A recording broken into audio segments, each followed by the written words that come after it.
I got shot September 1st of 2006.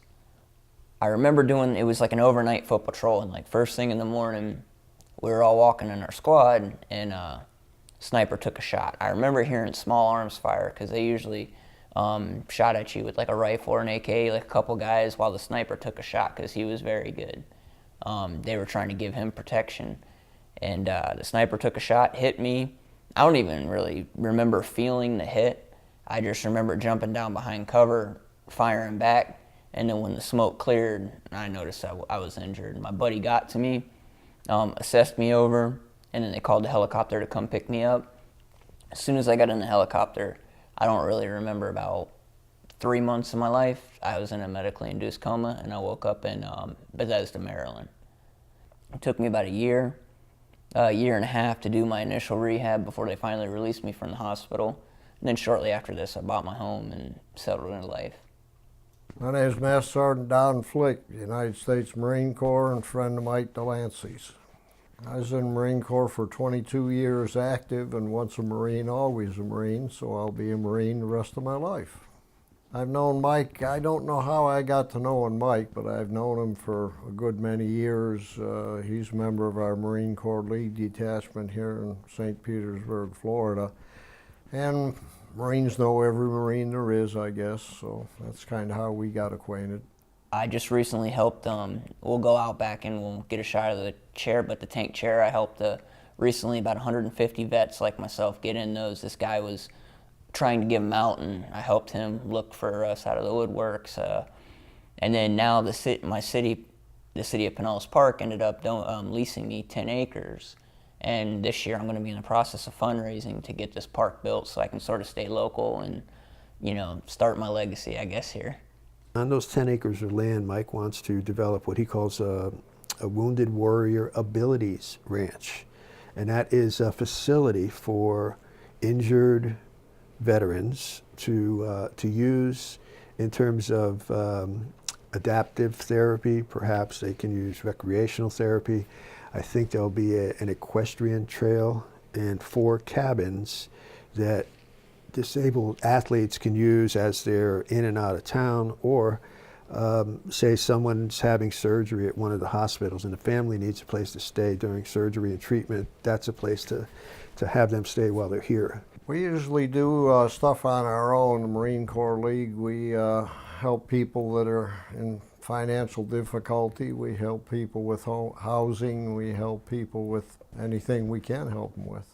We're here today raising funds for wounded warriors and seeing eye dogs, guide dogs for Marines that have come back from the desert with physical and mental problems.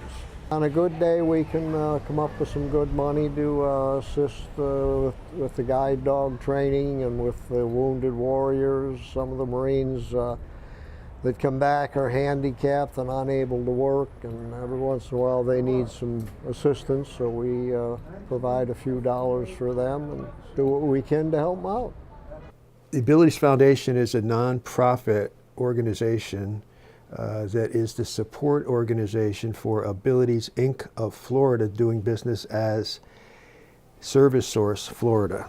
And that is a nonprofit that helps Floridians and military veterans with disabilities obtain employment and affordable housing.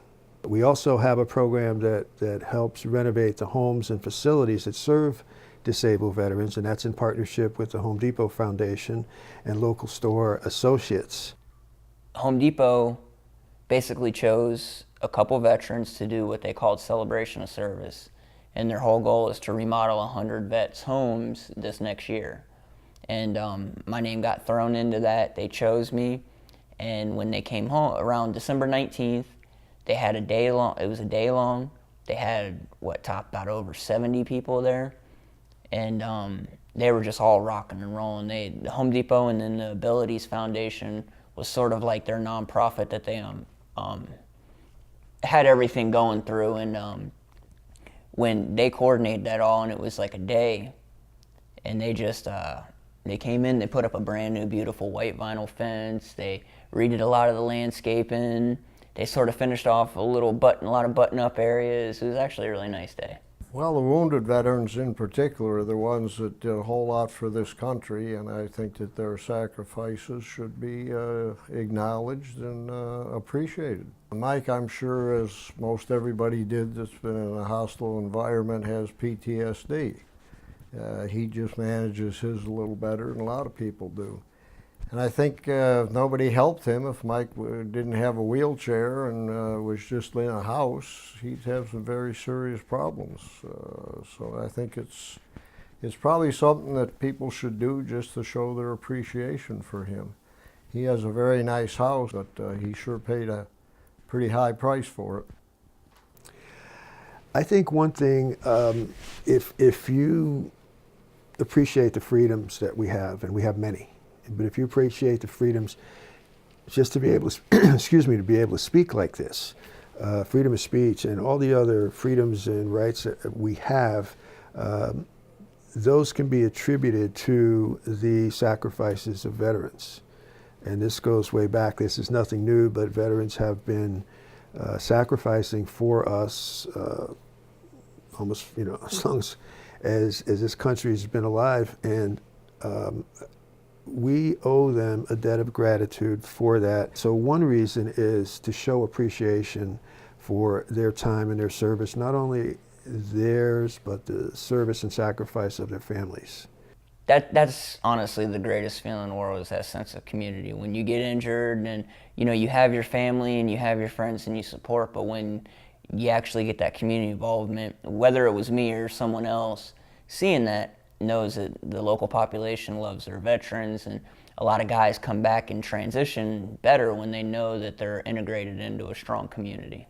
What an inspiration. He's a great example of how you can persevere with support, with family support, with the community behind you, to go on and achieve great things. And that's where he's headed. I expect nothing less from him.